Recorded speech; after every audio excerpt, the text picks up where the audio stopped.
There is an old story about a young man who had many dreams, but very little confidence. He was not lazy. He was not foolish.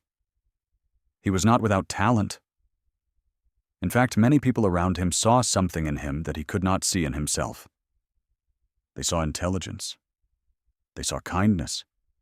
They saw potential. They saw a man who could become much more than he believed. But inside his own mind, the young man heard a different voice. A voice that whispered, "You are not ready." A voice that said, "Others are better than you." A voice that asked, "Who do you think you are?" So he stayed small. When an opportunity appeared, he stepped back. When someone asked him to speak, he remained quiet. When he had an idea, he kept it hidden. When he wanted to begin something meaningful, he imagined failing before he even started. He watched other people move forward. Some were more talented than him, but many were not. They were simply willing to try. And every time he saw someone take a step that he was afraid to take, he felt two things at once: admiration and pain. Because deep inside, he knew that his life was not being limited by the world. It was being limited by the story he kept telling himself. One evening, he sat outside his house and looked at the hills beyond the village. The sun was falling. The sky was turning gold. And he thought about all the things he had never done. Not because he could not do them, but because he had never trusted himself enough to begin. That night, he could not sleep. He kept hearing the same question in his heart. What if I'm wasting my life waiting to feel worthy? The next morning, he walked to the edge of the village. There lived a wise old man known for helping people see what they could not see in themselves. The young man found him repairing a cracked mirror near the doorway of his small stone house. The wise man looked up and smiled. "What brings you here?" he asked. The young man lowered his eyes. "Master," he said, "I want to become confident." The old man looked at him carefully. "And why do you think you are not?" The young man hesitated. "Because I doubt myself too much." The old man placed the mirror on the ground. "Doubt is not always the absence of confidence," he said. The young man looked confused. "What is it then?" The old man answered, "Sometimes doubt is only the shadow of a man who has forgotten his own strength." Then he picked up the cracked mirror and handed it to the young man. "Look," he said. The young man looked into the mirror. The crack ran through the middle of his reflection. His face looked broken. The old man asked, "What do you see?" The young man answered, "I see myself." The wise man shook his head. "No. You see yourself through a broken mirror." The young man continued staring into the cracked mirror. The longer he looked, the worse he felt. The crack passed across his eyes. It made his face seem divided, uncertain, weak, incomplete. The wise man asked, "Is your face truly broken?" "No," said the young man. "Then why does it appear broken?" "Because the mirror is cracked." The old man nodded. "This is how many people see themselves." The young man looked at him. The old man continued. "They do not see who they are. They see themselves through old failures, old criticism, old shame, old comparisons, and old fears. Then they believe the reflection is the truth." The young man was silent. The wise man took the mirror back and placed it on a wooden table. "Tell me," he said, "when did you first begin to doubt yourself?" The young man thought for a moment. He remembered being a child. He remembered trying to speak in front of others and hearing laughter. He remembered a teacher telling him he was not as gifted as another student. He remembered a friend who betrayed him. He remembered mistakes that made him feel foolish. He remembered moments when he had tried and failed. and little by little, he had collected those moments like stones. He had built an identity from them. "I think I have carried many memories," he said. The wise man nodded. "Yes, and you have mistaken memory for identity." The young man looked down. The old man said, "One failure does not define a man. One rejection does not measure his worth. One mistake does not reveal his destiny." The young man listened. The old man picked up a small seed from a bowl near the window. "Look at this seed," he said. The young man looked at it. It was small, dry, ordinary. The wise man placed it in his palm. If this seed could speak, perhaps it would say, "I am too small to become a tree." But its size is not its truth. Its potential is hidden. The young man closed his fingers around the seed. The old man continued, "Confidence is not believing you are already great. Confidence is trusting that you can grow." The young man repeated the words quietly. "Confidence is trusting that you can grow." The wise man said, "Many people think confidence means never feeling doubt. That is not true. Confidence is not the absence of doubt. It is the decision not to let doubt lead your life." The young man looked again at the broken mirror. For the first time, he wondered whether he had been obeying a reflection that was never accurate. The old man took him outside. They walked toward a small field behind the house. There, several young trees were growing. Some were tall, some were still fragile, some leaned slightly because of the wind. The old man pointed to one of the smallest trees. "Do you think this tree is ashamed because it is not yet tall?" The young man almost smiled.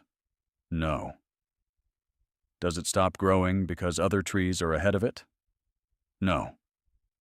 "Does it ask the wind for permission to become stronger?" "No." The wise man nodded.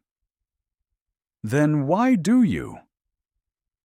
The question entered the young man like an arrow. He had spent years comparing his beginning to other people's middle. He had judged his hidden growth against their visible results. And because he did not look like them yet, he had assumed he was not enough. The wise man said, "Comparison is one of the thieves of confidence. It makes a man abandon his own path because another man's path looks brighter." The young man looked at the trees.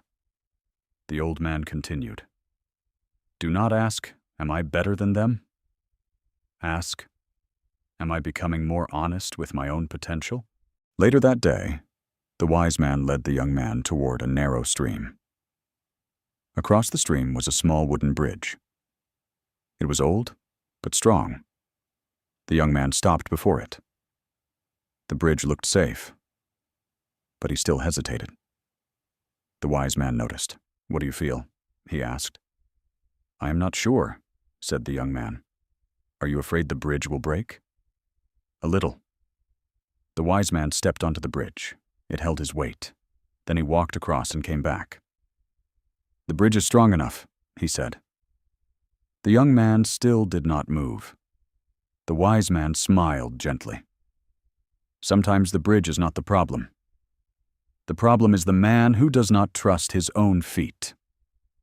The young man looked down. The wise man said, "Confidence is built the same way a bridge is crossed, not by thinking about crossing, not by imagining crossing, not by watching others cross, but by placing one foot forward." The young man took a breath. Then he stepped onto the bridge.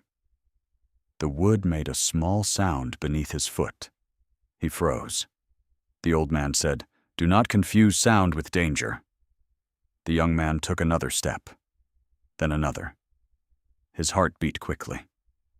But the bridge held. When he reached the other side, nothing dramatic happened.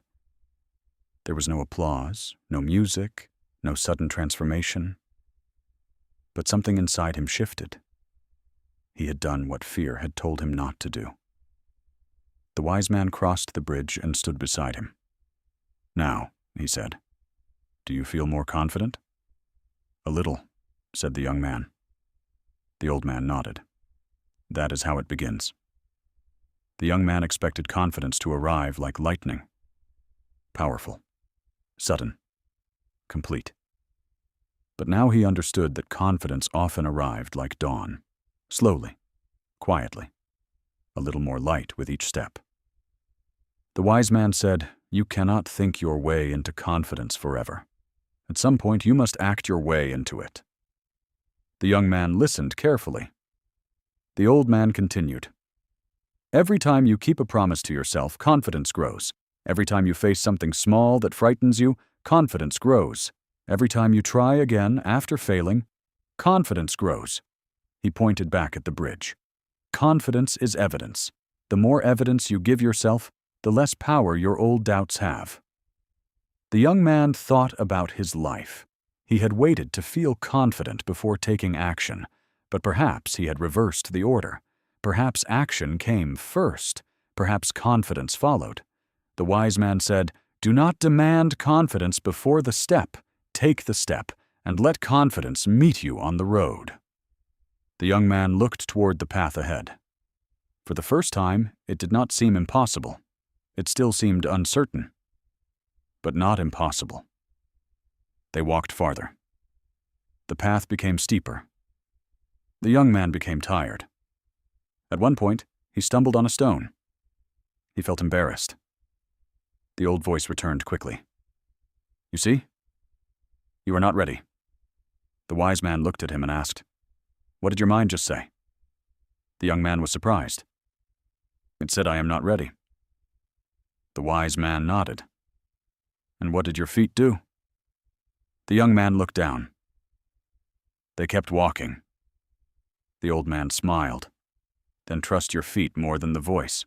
As the weeks passed, the young man returned to the wise man often. He did not become confident in one day. He still doubted himself. He still felt nervous before speaking. He still hesitated before trying new things. But now, he no longer treated doubt as a command. He treated it as a passing cloud. Something that could appear. Something that could be noticed. But not something that had to decide his future. The wise man gave him small tasks. Speak once in the village gathering. Help repair the bridge. Teach a child something he knew. Ask for what he needed. Finish a task he had been avoiding.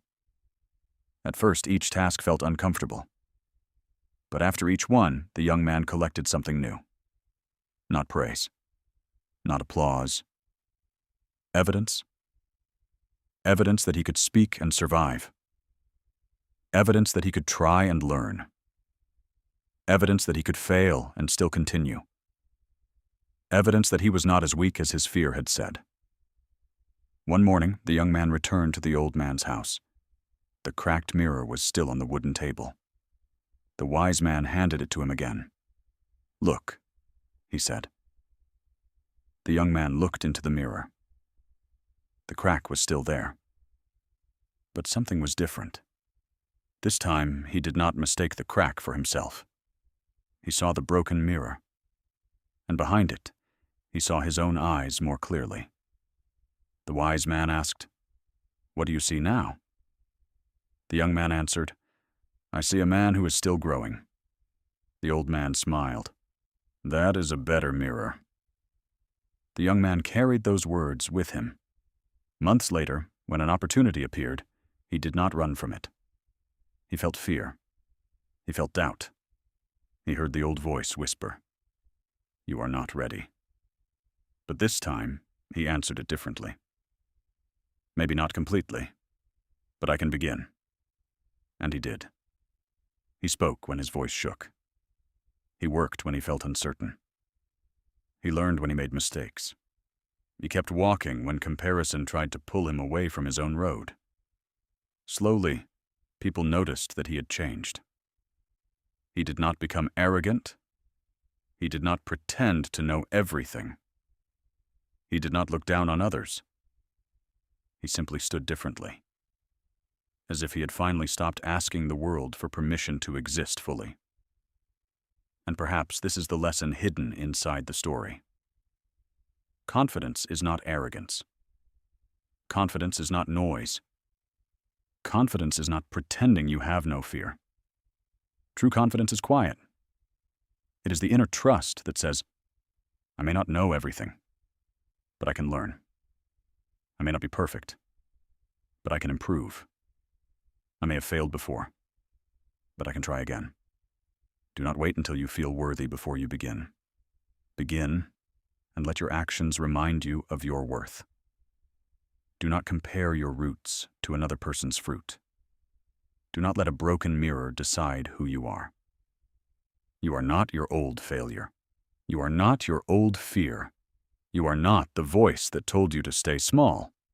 You are the person who can take one honest step today, and then another tomorrow. Confidence grows when you stop asking, Am I enough? And start asking, What can I do with what I have? So stand. Speak. Try. Learn.